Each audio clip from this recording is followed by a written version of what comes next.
Nung nakaraan nga pala, bago magpasko, nag-nature trip pala muna kami. Pero mas masarap yan kung may bone marrow sana eh. Ang inano sa may... Uy! Tikman na natin man. May sibuyas pa yan man. Ang sarap!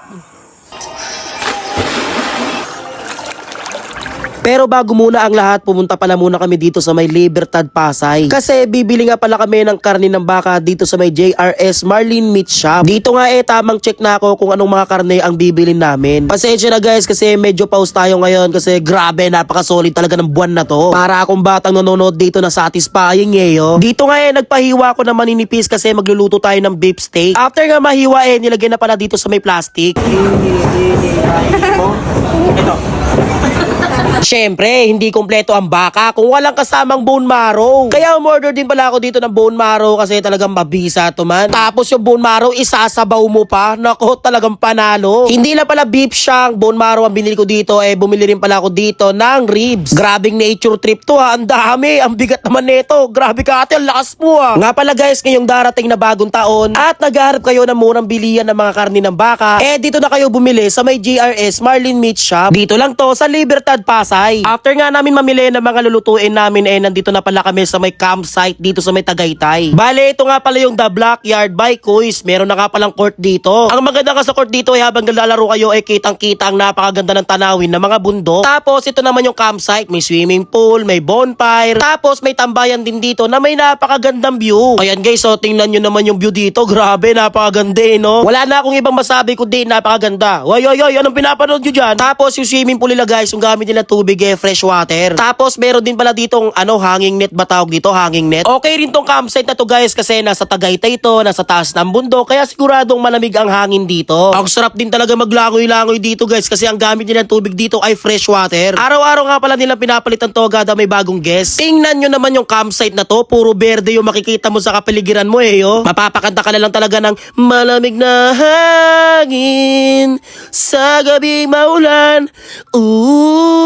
Kuis Charlie, huwag ka na nga kumanta. Alam mong paus ka, pinipilit mo pa Kaya kung naghahanap kayo na mabisang campsite mag-message lang sa kanilang FB page. Pagkarating nga namin dito sa may campsite nagasikaso na pala agad kami dito ng aming kakainin Bali, ang nagluluto nga pala dito ay si Boss J at ang niluluto nga niya ay beef steak.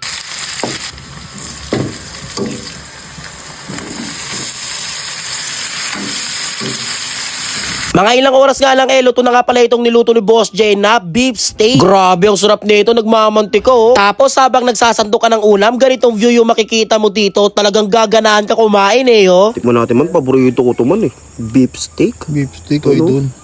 Taba man Ito yung gusto ko sa beef steak. Mamantika man.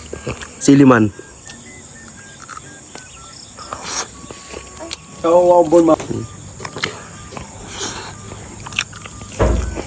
Lambot ng baka.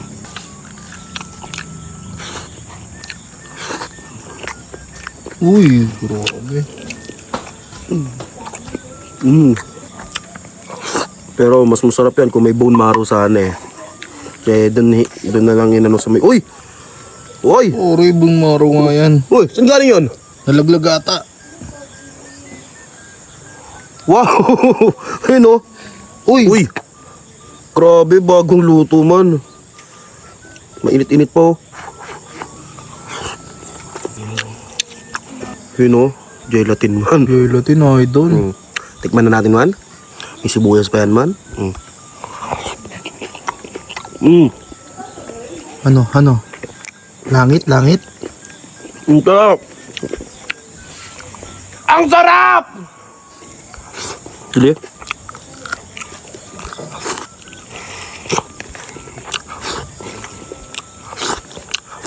Ang sarap pa trip ng beef steak kapag ganito pa yung view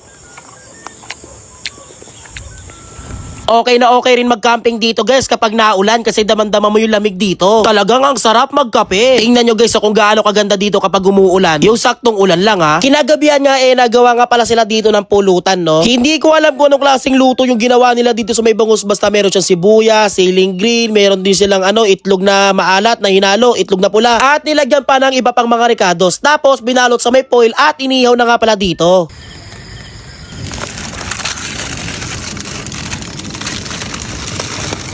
Syempre, kapag gabi, masarap din dito mag-inom. Tapos may mabisa pa kayong pulutan. Talagang gaganaan ka sumat niyan.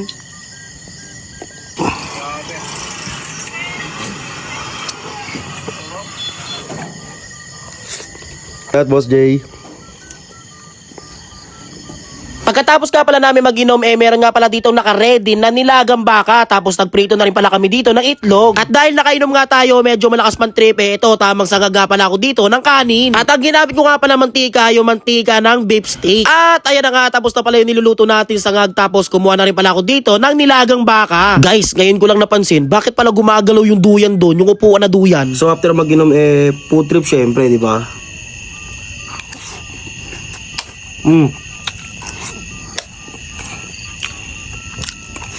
Ayan, nakuha tayo laman man.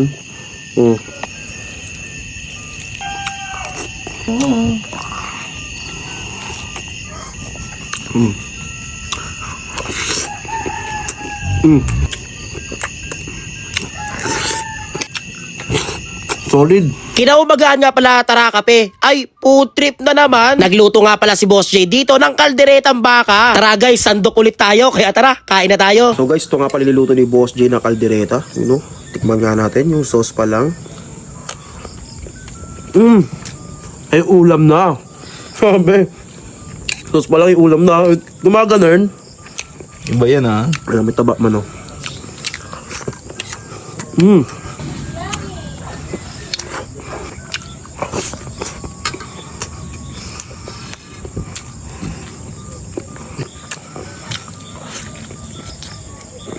Taba. Uy, taba. Yun o, panalo yan oh.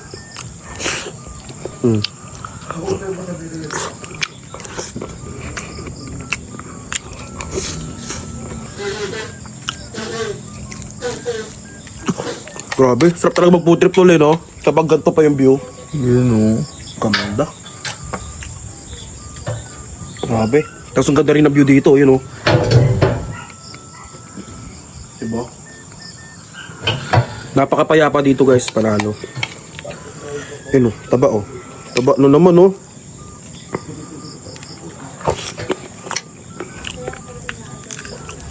Last bite para sa inyo.